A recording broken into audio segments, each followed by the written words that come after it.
¿Alguna vez has sentido que la persona que más amas, por la que sacrificaste toda una vida, puede darte la espalda y empujarte a la oscuridad? Soy Isabel Morales. Tengo 62 años y vivo sola en una pequeña casa en las afueras de Granada, España. Hoy es mi cumpleaños, un día en el que espero encontrar un poco de luz en medio de meses de soledad.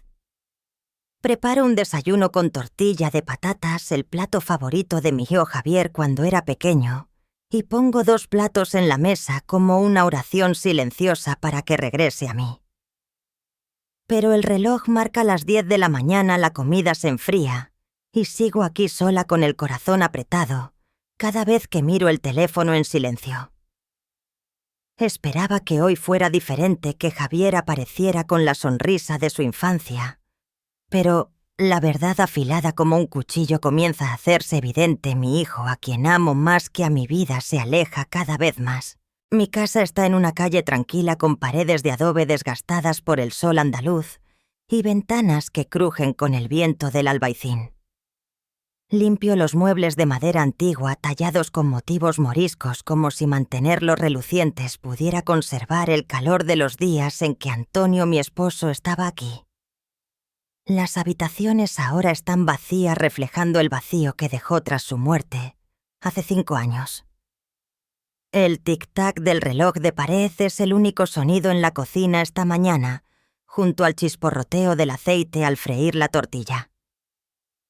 En la despensa encuentro un paquete de harina de garbanzo caducado, pero no lo tiro. Fue con lo que hice las últimas tortillitas para Javier, antes de que se mudara, llevándose consigo las mañanas, llenas de risas. Pongo 2 platos en la mesa, aunque sé que es improbable que venga como un ritual para mantener la esperanza. Una tortilla se desliza al suelo. La recojo con manos temblorosas, sintiendo que la esperanza también se desmorona. Me pongo mi chal azul, el que Antonio decía que hacía brillar mis ojos. Frente al espejo peino mi cabello gris con cuidado, como recordándome que aún tengo valor, que merezco ser amada. Me coloco los pendientes de plata, un regalo de nuestro tremendo aniversario, y susurro: «Hoy será un buen día, Isabel». Pero cada vistazo al teléfono sin notificaciones, salvo un mensaje publicitario de Movistar, me aprieta el corazón. Me digo que Javier está ocupado, que su trabajo en una inmobiliaria en Málaga le consume el tiempo, pero una voz interna susurra. Todavía se acuerda de su madre. Sirvo café con manos temblorosas, derramando un poco sobre el mantel de encaje. La mancha marrón se expande como un recordatorio de que todo se me escapa. La limpio rápidamente, pero el peso en mi pecho crece como si el mundo se alejara. Abro el teléfono, reviso mensajes antiguos de Javier. «Mamá, estoy muy liado. Te llamo la semana que viene». Escribió hace 4 meses, pero esa semana nunca llegó. Otro mensaje. «¿Puedes enviarme 200 euros? Te los devuelvo». Lo envié como siempre, porque el amor de una madre es incondicional. Pero un mensaje de hace 1 año, cuando le pregunté si vendría para la Semana Santa: «Me hunde, he perdido el trabajo, mamá. No puedo ir». Lo consolé, le envié dinero solo para ver en Instagram una foto suya sonriendo junto a Carmen, su esposa, en una playa de Marbella, con una camisa cara y un cóctel en la mano.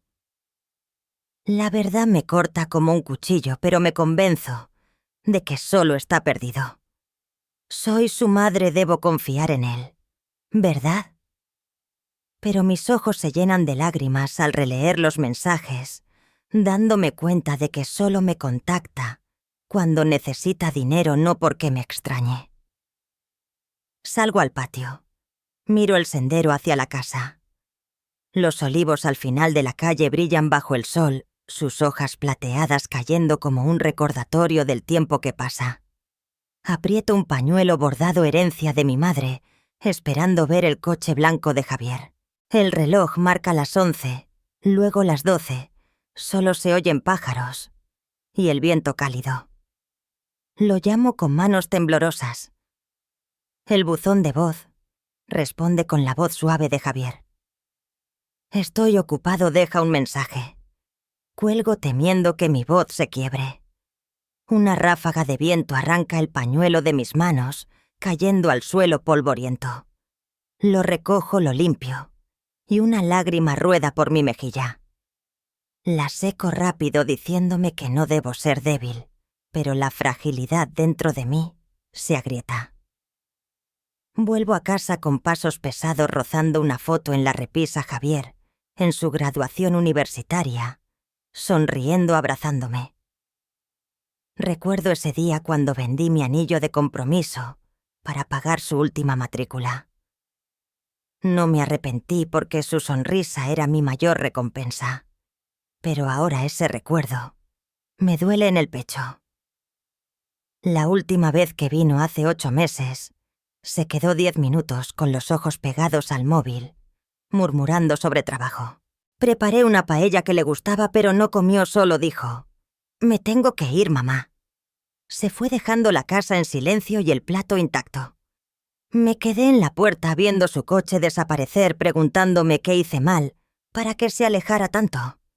Me siento en la mesa de la cocina, abro un cajón buscando algo a lo que aferrarme. Mis dedos tocan una carta antigua con la letra torpe de Javier a los 10 años. Gracias, mamá, por estar siempre ahí. Te quiero. La carta hace que mis ojos se llenen de lágrimas. Lloro no solo por tristeza, sino porque la inocencia de esas palabras es ahora un eco lejano. Me pregunto, ¿qué hice mal? ¿Fui demasiado indulgente con Javier o no fui suficiente para mantenerlo cerca? El dolor es como un abrigo pesado aplastándome, haciéndome sentir que mi vida ha sido una serie de sacrificios sin recompensa. Recuerdo las noches sin dormir preocupada por Javier, cuando estaba enfermo, cuando suspendió exámenes, cuando lloró por ser acosado. Siempre estuve ahí, pero ahora soy solo una madre sola esperando una llamada que nunca llega. Seco mis lágrimas, sirvo café aunque mis manos tiemblan.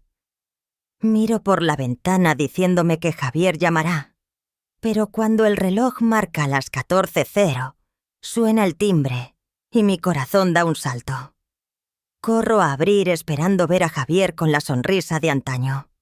Ahí está alto con un traje oscuro sosteniendo un ramo de flores baratas de la gasolinera. «Feliz cumpleaños», mamá dice con voz fría.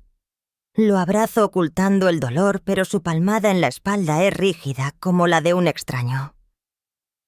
«Vístete», mamá dice. «He reservado una mesa para almorzar». Asiento con el corazón acelerado pensando que me equivoqué, que Javier sigue siendo mi hijo.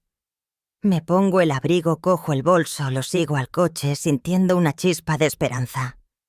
Pero un presentimiento me estremece. Conduce por calles conocidas, pero no hacia el centro de Granada, donde están los restaurantes acogedores. El coche se detiene frente a un edificio rodeado de olivos y un letrero frío: Residencia de Mayores Los Olivos. Mi corazón se para. Me giro hacia Javier con voz temblorosa. «¿Dónde estamos, hijo?», tose sin mirarme. «Mamá, tenemos que hablar. No estás segura viviendo sola. Si esta historia te hace pensar en momentos de abandono o dolor por un ser querido, comparte tus pensamientos en los comentarios. ¿Has sentido alguna vez la esperanza romperse como yo? Quiero saber porque mi historia apenas comienza y me gustaría escuchar la tuya. ¿Alguna vez has sentido que te encierran en tu propia vida, donde todo lo que construiste te lo arrebatan en un instante?» Seguí a Javier al coche con los pies pesados como plomo, apretando mi bolso, aferrándome a la esperanza de que esto era solo un almuerzo tardío, de que él seguía siendo mi hijo, el que reía a mi lado. Pero un presentimiento frío como el viento de la Sierra Nevada me hizo estremecer al sentarme en el asiento del copiloto. Javier condujo por las calles sombreadas de Granada, por los lugares donde lo llevaba en bicicleta al Parque García Lorca, donde le enseñé a atarse los cordones. Pensé que íbamos a Casa Pepe, el restaurante donde Antonio y yo celebrábamos ocasiones especiales. Pero cuando giró hacia una calle desconocida bordeada de olivos centenarios, apreté el asiento con el corazón acelerado. Javier permaneció en silencio con los ojos fijos en la carretera. El coche se detuvo frente a un edificio frío. Tragué saliva al darme cuenta de que no era un restaurante. Abrió la puerta indicándome que bajara. Vamos, mamá. Este es el mejor lugar para ti. Si alguna vez te has sentido traicionado por un ser querido, comparte en los comentarios. Mi historia no ha terminado y quiero saber cómo lo superaste. Dentro el pasillo era estrecho con luces fluorescentes parpadeantes, un olor a desinfectante mezclado con el moho de una alfombra vieja. El chirrido de una silla de ruedas y una tos lejana resonaban. Una anciana con la mirada vacía me observó al entrar, como presagiando mi destino. La recepcionista, con el pelo recogido en un moño apretado, entregó a Javier un montón de documentos. Eché un vistazo y mi corazón se hundió al ver mi firma en un poder notarial, una caligrafía demasiado perfecta, no como la de mis manos temblorosas. «Javier, ¿qué es esto?», pregunté con la voz quebrada. Respondió: «Mamá, es por tu bien. Últimamente olvidas mucho». Me quedé helada. «¿Olvidar?». Recuerdo cada receta de gazpacho que le enseñé, cada llamada suya a medianoche. Pero Javier susurró algo a la recepcionista con tono autoritario. Empujó mi maleta hacia una enfermera. «Estará bien». Se detuvo en la puerta con una mirada fugaz de duda y se fue rápido, como ocultando su culpa.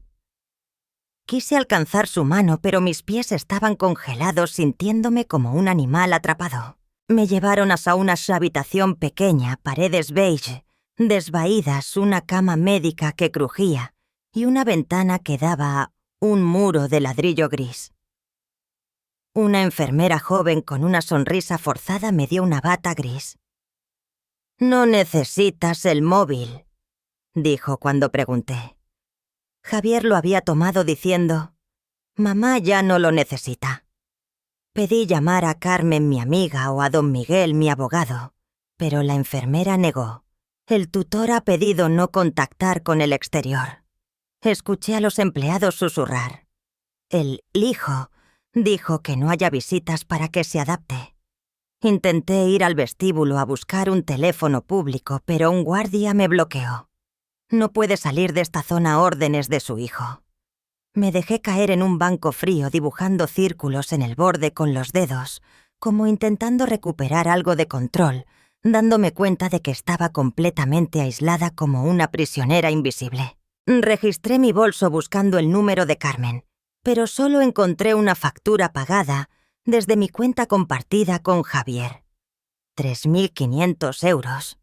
Para el primer mes, sacados de mis ahorros de años trabajando en la pastelería. No tenía acceso a la cuenta. Javier la había bloqueado. Escuché a las enfermeras murmurar sobre un pago especial para cuidado prioritario, pero mi habitación no tenía nada especial. Recordé a Javier presumiendo de su nueva casa con muebles caros y sospeché que usó mi dinero. Quise gritar, pero las palabras se atascaron en mi garganta. Mi independencia de toda una vida se desvaneció en minutos.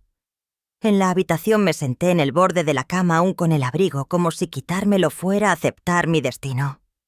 Las enfermeras me llamaban doña Isabel, con tono de lástima como si no tuviera pasado. Una vez me llamaron doña María y entendí que solo era un número aquí. Miré al espejo tocando mi rostro las arrugas nuevas como símbolos de mi cansancio mental. La mujer en el espejo. No era yo no la madre que cosía vestidos para su hijo, que dirigía una pastelería. Esa noche en el colchón duro escuché el chirrido de sillas de ruedas y toses lejanas. Reviví el momento en que Javier se fue, su sonrisa fría como un puñal. Revisé la maleta y encontré una nota en el bolsillo de mi abrigo escrita con prisas por Javier. «Estarás bien. Esto es lo mejor». La mentira fue como un golpe. Apreté la nota dejando marcas rojas en mi mano. Luego la doblé y guardé en mi bolso como un recordatorio de no dejarlo ganar. Dibujé círculos en el borde de la cama, recordando cuando le enseñé a Javier a hacer torrijas, pero ese recuerdo ahora estaba manchado. Aferré el collar de plata de Antonio susurrando: «Todavía estoy aquí». Pero la oscuridad parecía querer engullirme. Si alguna vez te has sentido despojado de tu voz, comparte en los comentarios. Necesito saber cómo lo superaste, porque estoy buscando mi luz. ¿Alguna vez has sentido que estás atrapado en una jaula donde nadie escucha tus gritos? Me senté en la sala común de los Olivos, mirando a otros residentes sombras silenciosas esperando que el tiempo pase. Hace unos días soñaba con un almuerzo de cumpleaños con Javier, pero ahora estoy encerrada en una habitación pequeña y sofocante, con olor a desinfectante y luces fluorescentes débiles. Me tratan como si no tuviera capacidades, sin importarles mi pasado o mis sentimientos. Me niego a comer no porque la comida sea mala, patatas aguadas o sopa insípida, sino porque la verdad sobre Javier que me encerró para controlar mi dinero y mi vida ha destrozado mi voluntad de vivir. Mi habitación es como una caja paredes beige desvaídas. La cama médica cruje al moverme. La ventana da a un muro de ladrillo gris, como si hasta la luz estuviera prohibida. La sala común es aún más sombría con sillones raídos, un televisor emitiendo programas antiguos y un tablón de anuncios cubierto de polvo, con actividades que nadie hace. Los residentes se mueven lentamente con miradas vacías como fantasmas en un mundo olvidado. Intenté conservar el collar de plata de Antonio, pero una enfermera con tono autoritario dijo: «Los residentes no guardan objetos valiosos, guárdelo». Lo apreté con el corazón dolorido como si me arrancaran mi último recuerdo. Colgué una foto familiar, Javier, Antonio y yo, en la pared, pero otra enfermera con ojos cansados la quitó. Las cosas viejas solo ocupan espacio. Vi la foto caer al cubo de basura sintiendo que mi vida entera era desechada. Me pregunté, ¿qué sentido tienen mis años de amor y trabajo si ahora solo soy la habitación 12? Intenté hablar con Dolores, una anciana de pelo blanco desordenado, pero solo murmuraba sobre su hijo, que no la visita hace 3 años. En la sala común charlé con un anciano buscando conexión, pero me confundió con su hermana fallecida con ojos llenos de dolor. Comprendí que no existía para ellos, solo era una sombra borrosa. Escribí una carta breve a Carmen, mi amiga, pero una empleada con voz fría dijo: «No puede enviar cartas sin permiso del tutor». Apreté la carta con manos temblorosas.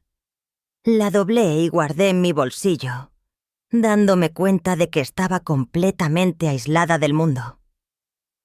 La soledad era como una prisión invisible. Imaginé escuchar el timbre del teléfono, pero era una ilusión. Me aferré al sillón raído como intentando anclarme a la realidad, pero la sensación de estar perdida era asfixiante. Mi expediente en Los Olivos dice que tengo deterioro cognitivo, aunque recuerdo cada detalle de mi vida el día de mi boda, con Antonio el primer día de Javier en la escuela. Una enfermera joven de pelo rubio recogido me negó el teléfono. «Lo romperá». Intenté explicar que solo quería llamar a una amiga, pero me calmó como a una niña. «Tranquila, nosotros nos ocupamos». Una tarde la oí hablar con una colega. Doña Isabel fue internada por su hijo porque olvida mucho. Él dijo que necesita control estricto. La mentira de Javier era como una sentencia. Quise gritar que no estoy loca, pero me contuve temiendo que me consideraran inestable. Me miré en el espejo viendo ojos agotados, preguntándome si este estrés podría volverme loca de verdad. Dibujé círculos en la mesa intentando mantener la mente clara, pero el miedo se colaba en cada respiro. La verdad sobre Javier me quemaba por dentro. Me negaba a comer no por la sopa fría, sino porque no podía tragar, que me encerrara para controlar mi dinero. Recordé sus sonrisas falsas al preguntar por mi cuenta bancaria. «Mamá, déjamelo a mí». Una noche oí a una enfermera decir al administrador: «El hijo de doña Isabel pidió mantenerla bajo control, nada de comportamientos extraños». Esas palabras fueron como un puñal confirmando que Javier no solo quería mi dinero, sino borrarme. Me senté en la oscuridad aferrando el collar de plata susurrando: «No dejarás que te robe todo, Isabel». La rabia empezó a superar el dolor como una llama que se encendía en mí. Si alguna vez has estado atrapado, comparte en los comentarios. Necesito saber cómo lo superaste, porque estoy buscando mi salida. ¿Alguna vez has aferrado una pequeña chispa de esperanza, temiendo que se desvanezca antes de tocarla? Estaba sentada en la sala común de los Olivos, mirando las piezas de dominó con el corazón apesadumbrado tras días de encierro, despojada de mi identidad. Lucía una enfermera nueva con una trenza impecable. Encendió una chispa al decirme que no pertenecía a este lugar, pero aún dudaba. ¿Era esperanza real o solo una ilusión? Un boleto de lotería viejo y arrugado de un paciente fallecido cayó en mis manos. Al verificarlo en un ordenador antiguo, la pantalla mostró 18 millones de euros. La alegría estalló, pero se apagó por el miedo. Si Javier se enteraba, lo robaría todo. Era mi oportunidad de cambiar mi vida, pero debía actuar rápido, antes de que mi hijo, al que una vez amé, me borrara para siempre. La sala común era sombría con sillones raídos y un reloj de pared, marcando lentamente, como contando los segundos de olvido. El olor a revistas viejas se mezclaba con el desinfectante y las cortinas gruesas bloqueaban la luz. Una enfermera gruñó a los pacientes para que guardaran silencio, haciéndome retroceder. Lucía joven canturreaba una sevillana mientras atendía a los pacientes. Revisó mi muñeca, su mirada atravesó mi desesperación. «No eres como los demás aquí», dijo suavemente. «Tienes luz en los ojos». Quise creerle, pero tras días siendo la habitación 12, temía que fuera una ilusión. Apreté el sillón con manos temblorosas, atrapada entre la esperanza y la impotencia. Durante un descanso, Lucía se sentó a mi lado preguntando: «¿Cuál es tu plato favorito?». Conté sobre mi pastelería donde hacía almendrados. Lucía escuchó con ojos brillantes, pero mi voz se quebró al recordar que Javier nunca preguntó por mis sueños. El reconocimiento de Lucía dolió. ¿Por qué una extraña, no mi hijo, veía mi valor? Me dio un boleto envuelto en un pañuelo. Era de don Rafael, falleció la semana pasada. Lo encontré en su Biblia, nadie lo reclamó. Don Rafael relojero aferró el boleto como última esperanza. «¿Por qué me lo das?», pregunté con voz ronca. Lucía se encogió de hombros sonriendo. «El mundo te debe una oportunidad». Toqué el boleto, su papel gastado. Me recordó lo frágil de esta oportunidad, sintiendo gratitud y dolor. Miré el boleto y mi corazón se detuvo al ver los números coincidían con la fecha de nacimiento de Antonio 12-0460. Acaricié el collar de plata temblando como si Antonio me enviara una señal desde el más allá. Recordé cuando él compraba lotería soñando con cambiar la vida, pero nunca ganó. El boleto de don Rafael llevaba la tristeza de una oportunidad tardía, y temí lo mismo para mí.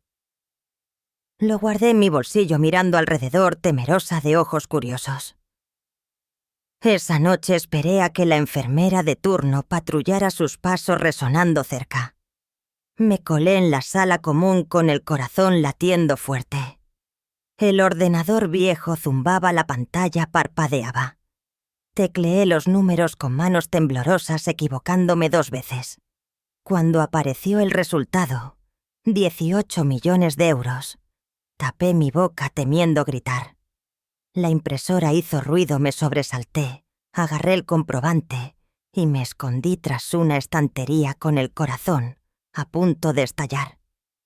La alegría estalló, pero se apagó, seguía encerrada bajo el control de Javier. Si se enteraba, robaría el dinero como hizo con mi cuenta. Doblé el comprobante, lo metí en mi ropa interior sintiéndolo como una bomba, mi salvación y mi riesgo. Susurré. Sé fuerte, Isabel, pero el miedo me robó el sueño. A la mañana siguiente, Lucía revisó mi presión con mirada inquisitiva. ¿Estás bien? Pareces haber visto un fantasma. Quise contarle, pero otra enfermera preguntó. ¿Doña Isabel tiene documentos personales? Apreté mi bolsillo temerosa de que vigilaran por orden de Javier.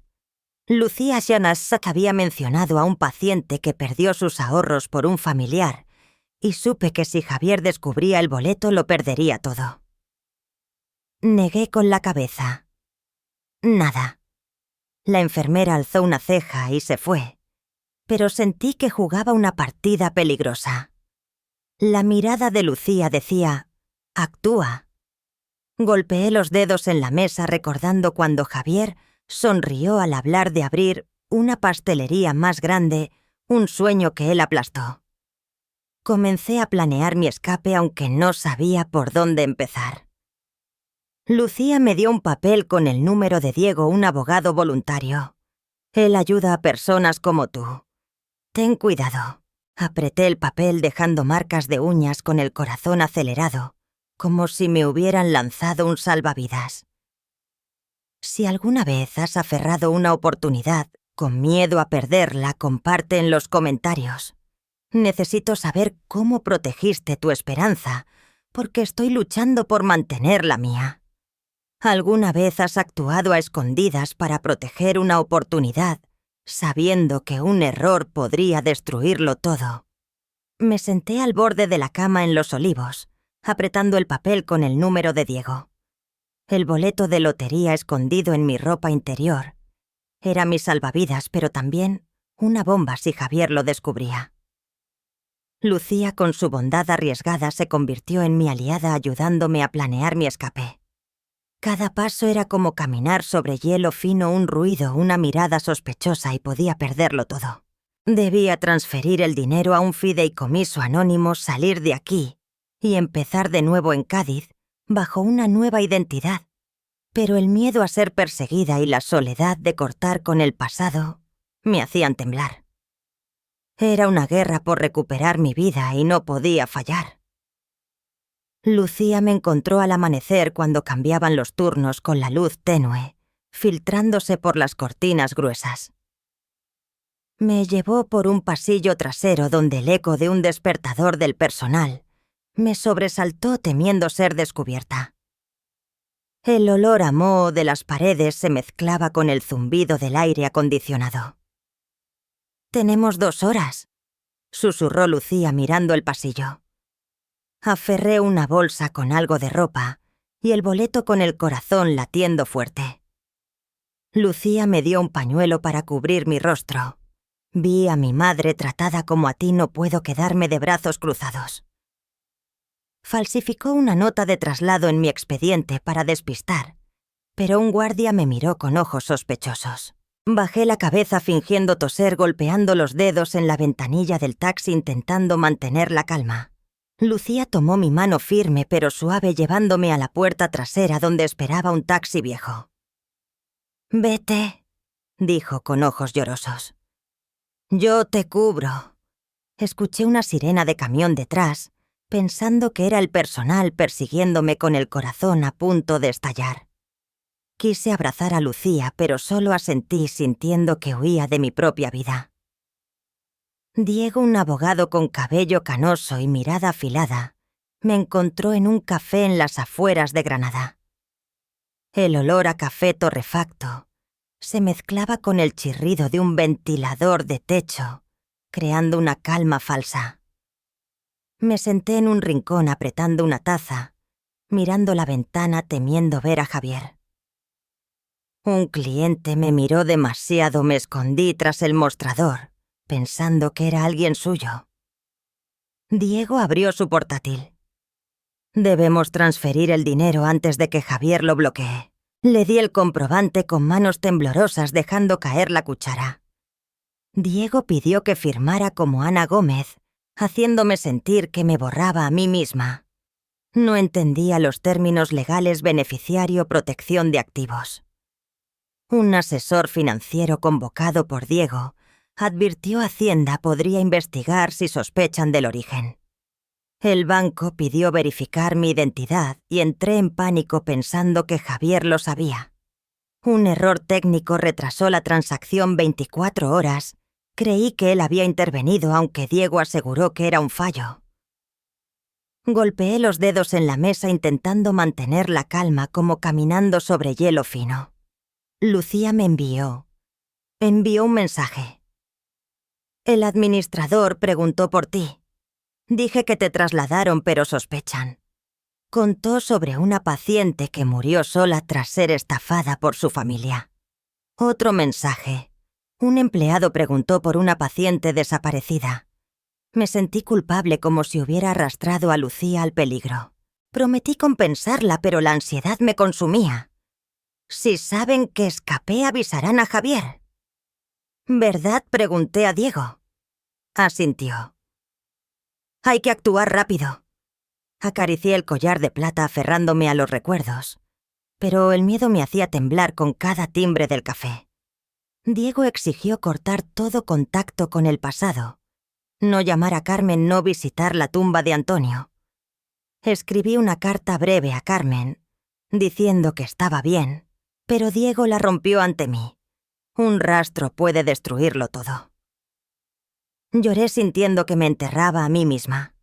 En un hostal temporal revisé redes sociales aquí a escondidas, viendo el post de Carmen, rogando por mi amiga perdida. Una foto nuestra en la feria de abril.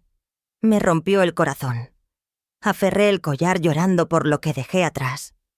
Recordé cuando Javier se disculpó por romper un jarrón, pero ahora esas disculpas eran mentiras. La transacción se completó y Diego me llevó a una casa de adobe en Cádiz entre viñedos con grillos cantando. La casa olía y a madera vieja con una lámpara parpadeante, como si incluso este refugio fuera poco fiable. Un pájaro se posó en la valla volando al acercarme como mi frágil libertad. Guardé el comprobante bajo la almohada revisándolo cada noche, temiendo que desapareciera. Una noche vi un coche estacionado lejos sin luces. Apagué las de la casa y me escondí en el dormitorio, con el corazón latiendo fuerte. Sentí un leve alivio, pero la soledad y el miedo pesaban. Susurré: «Has llegado tan lejos, Isabel. No te rindas. Si alguna vez has protegido una oportunidad con miedo, comparte en los comentarios. Necesito saber cómo lo superaste, porque estoy luchando por mi esperanza». ¿Alguna vez has mirado a Sean, a alguien que amaste toda tu vida, y te diste cuenta de que es un extraño, ocultando un secreto oscuro, sentada en mi casa de adobe en Cádiz, con la lámpara parpadeante y el ladrido lejano de un perro que me sobresalta las sombras de los olivos? En la ventana forman figuras extrañas bajo la luna, recordándome mi inquietud. La caja de documentos polvorientos que trajo Diego reveló la red de engaños de Javier. Tras escapar de los olivos llevando la esperanza del boleto de 18 millones, la verdad sobre él me destrozó el corazón. No solo me encerró para controlar mis bienes, sino que usó mi identidad y la de Antonio durante años. La furia creció como una llama que quema el dolor, llevándome del shock a la determinación de luchar. Pero en Cádiz, lejos de los tribunales, cada descubrimiento me urgía actuar rápido antes de que Javier me borrara por completo. Abrí la caja con manos temblorosas hojeando cada papel. Un contrato de préstamo mostraba firmas falsas mías y de Antonio 200.000 euros, que Javier usó para comprar un coche y pagar deudas. Un correo del banco reveló que falsificó mi identidad para sacar dinero tras el funeral de Antonio, cuando yo estaba rota por el duelo. Apreté el borde de la mesa con las uñas clavándose en la madera, sintiendo un puñal en el corazón. Recordé cuando Javier lloró por ser acosado en la escuela y yo lo consolé, pero ahora ese amor fue usado en mi contra. Diego llamó a medianoche con voz tensa. Un colega del banco dice que alguien preguntó por tu cuenta. Quizás Javier. Pregunté temblando. «¿Me encontrará, verdad?», respondió. «Aún no, pero cuidado». Envié un mensaje de agradecimiento a Diego, pero me advirtió: «No uses tu móvil personal». La traición de Javier como un cuchillo afilado cortó los recuerdos que atesoraba. Entre los papeles encontré una factura con una nota manuscrita de Antonio Préstamo para Javier no contárselo a Isabel. La confesión tardía me dejó sin aire. Recordé las noches que Antonio velaba preocupado por dinero y nuestro viaje en familia a la Alhambra riendo juntos, pero ese recuerdo ahora estaba estrangulado. Guardé la nota en mi bolso como intentando preservar algo de Antonio, pero la verdad de que ocultó para protegerme me desgarró entre amor y dolor. Acaricié el collar de plata, pero mi corazón pesaba como si toda mi familia me hubiera traicionado. Un informe bancario mostró que Javier transfirió dinero de mi cuenta justo después de internarme como si lo planeara desde hace un año. Un correo de Carmen, su esposa, a un abogado transfiere la tutela permanente a Javier que no salga. Otro correo acaba con la vieja antes de que descubra. Diego reveló que Javier contrató a un detective privado. Caminé de un lado a otro apretando las manos hasta dejar marcas rojas, imaginando a Carmen y Javier planeando mi eliminación. Juré hacerlos pagar aunque destruyera lo que quedaba de la familia. Pero la furia me dejó más sola, como si luchara contra el mundo entero. A pesar de saber la verdad, estaba en Cádiz, lejos de los tribunales, incapaz de confrontar a Javier. Una llamada del banco informó de un acceso sospechoso a mi antigua cuenta. Imaginé a Javier frente a un ordenador con mirada fría. Diego aseguró que la cuenta estaba bloqueada, pero grabé cada llamada temiendo que las pruebas fueran mi único legado. Un coche extraño estacionó cerca sin luces. Cerré las puertas, escondí un cuchillo bajo la almohada, con el corazón latiendo fuerte. Dibujé mi casa antigua en un papel como aferrándome a los recuerdos, pero el tiempo se agotaba. Un gato callejero apareció en el patio, me miró y huyó como símbolo de mi soledad. Si alguna vez descubriste la traición de un ser querido, comparte en los comentarios. Necesito saber cómo lo enfrentaste porque estoy buscando mi fuerza. ¿Alguna vez has enfrentado la verdad de que la persona que amas te convirtió en su presa? Estaba en una pequeña oficina en Cádiz, con la lámpara parpadeante, el ventilador de techo chirriando y papeles cayendo al suelo por una ráfaga de viento. El olor a café frío de Diego se mezclaba con la tinta de una impresora vieja. La caja de documentos reveló la red de engaños de Javier. Tras escapar de Los Olivos y proteger los 18 millones, pensé que estaba a salvo, pero la verdad sobre él rompió mi corazón. Con Diego recopilamos pruebas para desenmascararlo, enviando un dossier anónimo al Ministerio de Justicia, pero cada noche revisaba las ventanas temiendo que Javier o sus cómplices aparecieran. La lluvia golpeaba el tejado como ocultando pasos de un perseguidor, y el ulular de un búho me estremecía. Preparaba una guerra, pero el miedo al fracaso y el conflicto por mi nieto Miguel me quitaban el sueño. Hojeé un contrato de préstamo con firmas falsas mías y de Antonio 200. 10.000 euros, que Javier usó para lujos. Un correo a un colega. Mamá nunca lo sabrá, confía en mí. En mí enviado justo después de internarme. Diego llamó. Un empleado del banco conocido de Javier fue despedido por filtrar datos. Pregunté temblando. «¿Me ontas?» «Contrará», respondió. «Aún no, pero cuidado». Rompí un lápiz con el dolor de un hijo sin remordimientos. Recordé cuando Javier pidió dinero para un regalo para Miguel, pero sospeché que lo usó para sí mismo. Una carta manuscrita de Antonio. Quiero confrontar a Javier, pero temo herir a Isabel. Una factura hospitalaria mostró que ingresó por estrés, quizás por las deudas de Javier. Me ahogué recordando cuando hicimos flan para Javier, su sonrisa radiante, ahora borrada. Guardé la carta en mi bolso desgarrada entre el amor y la rabia. Me miré al espejo diciéndome, «Eres más fuerte», pero mi corazón pesaba. Diego trajo un correo de Carmen. Javier necesita controlar los bienes.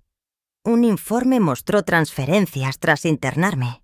Diego reveló que Javier contrató a un detective y un número prepago envió. «Sé dónde estás», con una foto de los viñedos cercanos.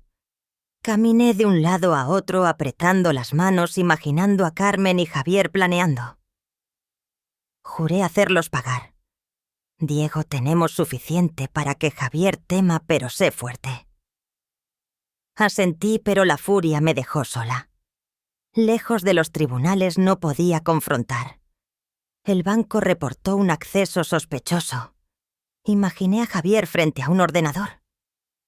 Diego aseguró que estaba bloqueado, pero grabé las llamadas temiendo que las pruebas fueran mi legado. Un coche extraño estacionó cerca sin luces. Cerré las puertas, escondí un cuchillo con el corazón latiendo fuerte. Dibujé un corazón en un papel, lo borré como borrando el amor perdido. Si alguna vez elegiste entre justicia y familia, comparte en los comentarios. Necesito saber cómo lo superaste. ¿Alguna vez has enfrentado a alguien que amas sabiendo que quiere destruirte para proteger sus secretos? Entré al tribunal de Cádiz con el corazón latiendo fuerte, apretando los documentos que Diego y yo recopilamos. Tras noches sin dormir, enfrentando mensajes amenazantes, pensé que estaba lista. Pero ver a Javier con traje impecable, su mirada ansiosa, ocultando cálculos, me llenó de rabia y dolor. Demandó declararme mentalmente incapaz usando pruebas falsas para mantener el control de mis bienes. Contrarresté con un informe psicológico registros financieros y pruebas de su fraude para recuperar mi libertad. En la sala pequeña, con el ventilador chirriando la luz tenue y los bancos crujiendo, me sentí una guerrera solitaria, cada pregunta del abogado de Javier como un puñal. La victoria podría ser solo un nuevo dolor. El tribunal era antiguo, con pasillos de mármol frío, olor a madera húmeda y papeles viejos. Un empleado empujó un carrito de documentos mirándome con curiosidad. Javier evitó mi mirada con manos apretadas, delatando su inquietud. Diego me tomó la mano. «No dejes que vean tu duda». El abogado de Javier presentó un audio editado donde parecía balbucear en pánico sacado de mensajes antiguos sobre Antonio. Mostró una carta falsa como si hubiera cedido la tutela. La caligrafía copiaba una carta mía a Antonio. Quise gritar. Un testigo amigo de Javier dijo que me vio actuando raro en un mercado, pero su mirada esquiva delató el soborno. Diego susurró. «Recibió dinero de Javier. Tenemos la transferencia». Apreté el collar de plata manteniendo la calma, sintiéndome desnuda ante el tribunal. La audiencia duró horas con preguntas agresivas. «¿Recuerda cuando llamó a su hijo tras el funeral de su esposo?» Respondí 12 de abril de 2020. Recordar mi llanto en casa me hizo temblar temiendo parecer débil. Una pregunta sobre la muerte de Antonio me ahogó. Dibujé círculos en la mesa manteniendo la calma. Un empleado ofreció agua. La rechacé temiendo temblar. Apreté la mano de Diego con uñas clavándose buscando consuelo. Javier bajó la cabeza como si no existiera. Nadie de mi familia o amigos vino. Carmen falleció, otros pensaban que desaparecí. Carmen, la esposa de Javier, estaba en la última fila susurrando al abogado, con mirada gélida. Un antiguo empleado de la pastelería que debía dinero a Javier dijo que olvidaba pedidos. La traición de mi comunidad dolió. Respiré hondo diciéndome, sobreviviste lo peor, superarás esto. La soledad avivó mi fuerza como una llama en la tormenta. Diego asintió. Ganaremos.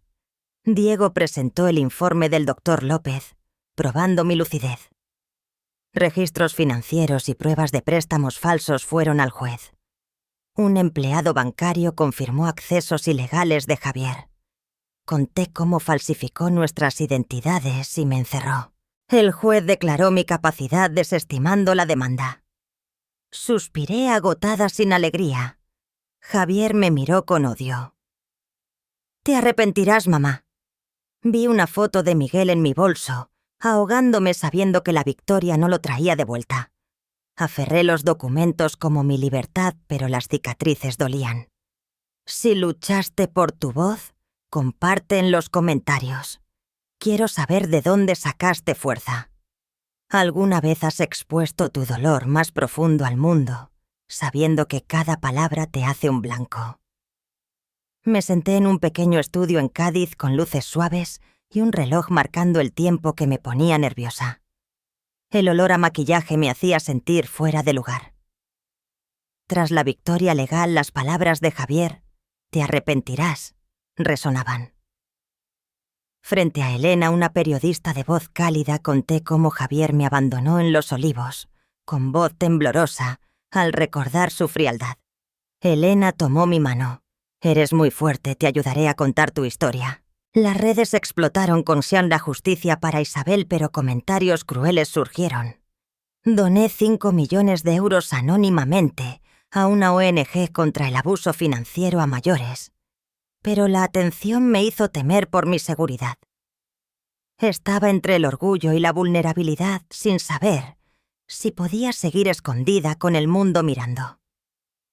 El estudio tenía sillas de terciopelo gastado, una mesa con manchas de café y el zumbido de las cámaras. Un técnico me miró con curiosidad como si fuera un personaje de novela. Elena preguntó por días felices con Javier. Conté cuando me abrazó tras ganar un partido de fútbol, con ojos brillantes. Mi voz se quebró apretando la silla con lágrimas al recordar esa sonrisa ahora perdida. Elena ofreció un pañuelo, pero la entrevista mal editada me hizo parecer que lloriqueaba. En redes me llamaron abuela dramática. Un perfil anónimo subió el clip. «Isabel engaña por dinero». Diego llamó. «No mires redes, quieren desestabilizarte». En mi casa, con la lámpara parpadeante, golpeé la mesa sintiéndome desnuda. Acaricié el collar preguntándome si valía la pena. Pero Kisheshin, justicia para Isabel, creció con historias de desconocidos llenándome de orgullo, aunque doliera. Javier publicó que yo abandoné a la familia. Doña Rosa de la iglesia comentó: «Isabel siempre controló a Javier». Don Pedro del mercado dijo que siempre me quejaba. Diego descubrió que el perfil anónimo estaba ligado a un colega de Javier. Un correo anónimo llegó. «No puedes esconderte siempre, Isabel». Lo borré temblando, apretando las cortinas, viendo un búho en un árbol como mal presagio. Pregunté a Diego: «¿Me difaman?» «¿Hice bien?», respondió. «Estás cambiando vidas, pero cuidado». Me enfurecí por mi justicia manchada, pero me entristecí al ver a mi comunidad volviéndose contra mí. El mayor dolor vino de Miguel, mi nieto de 8 años. Un mensaje desde el móvil de Carmen, abuela. «¿Por qué haces triste a papá?». Otro: «Me odias». Me desplomé llorando al ver un dibujo de Miguel en mi caja de recuerdos de nosotros en un parque. Recordé cuando me llamó la mejor abuela. Carmen llamó: «Destruiste nuestra familia, no contactes a Miguel». Colgó cortando mi último lazo. Escribí una carta. «Te querré siempre», pero la arrugué guardándola en la caja sin enviarla. Agarré el pasamanos del patio mirando los viñedos con el corazón roto, sintiendo que traicioné mi motivo de sacrificio: proteger a Miguel.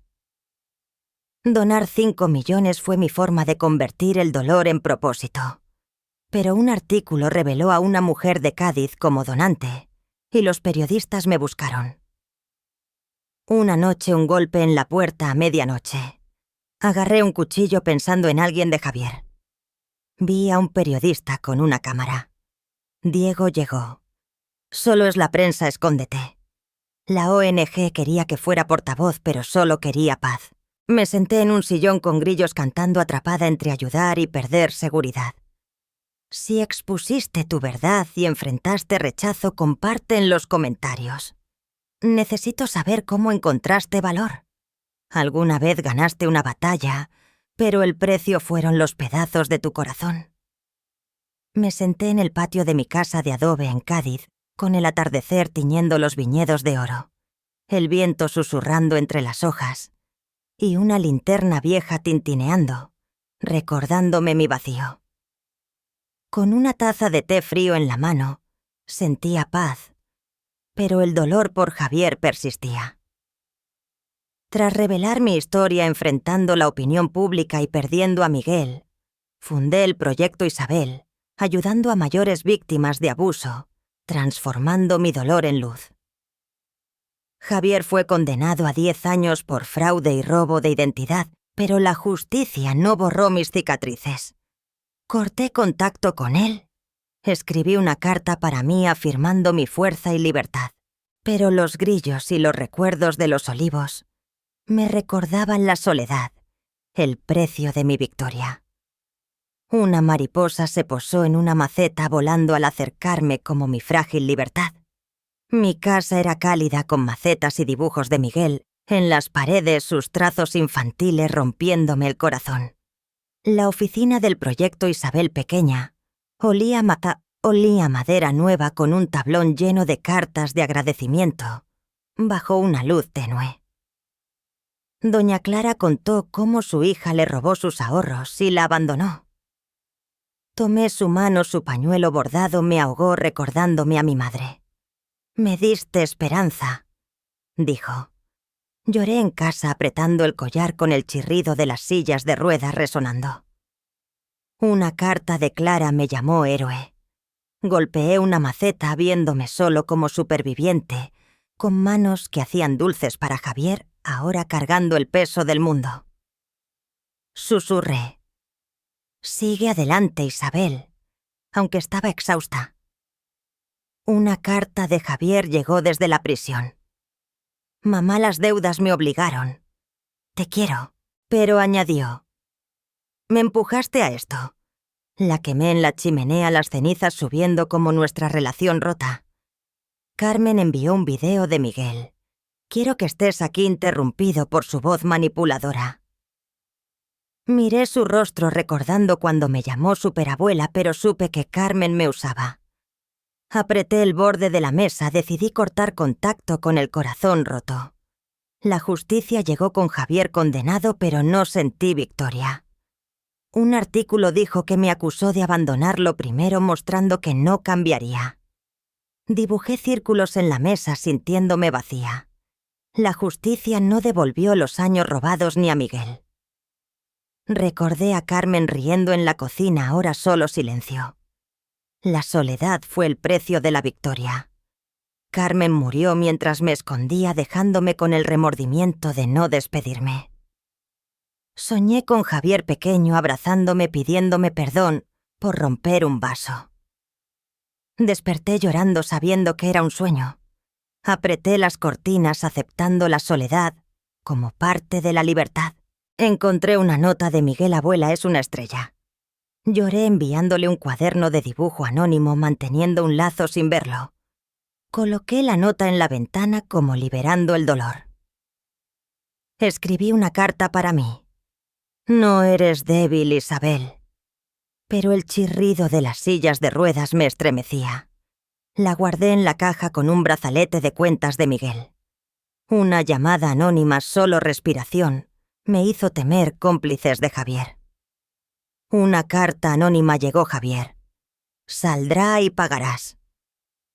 Apreté el collar. Eres más fuerte. Escribí en mi diario: el viaje no ha terminado, no caerás. Si ganaste pero pagaste con soledad, comparte en los comentarios. Quiero saber cómo encontraste paz.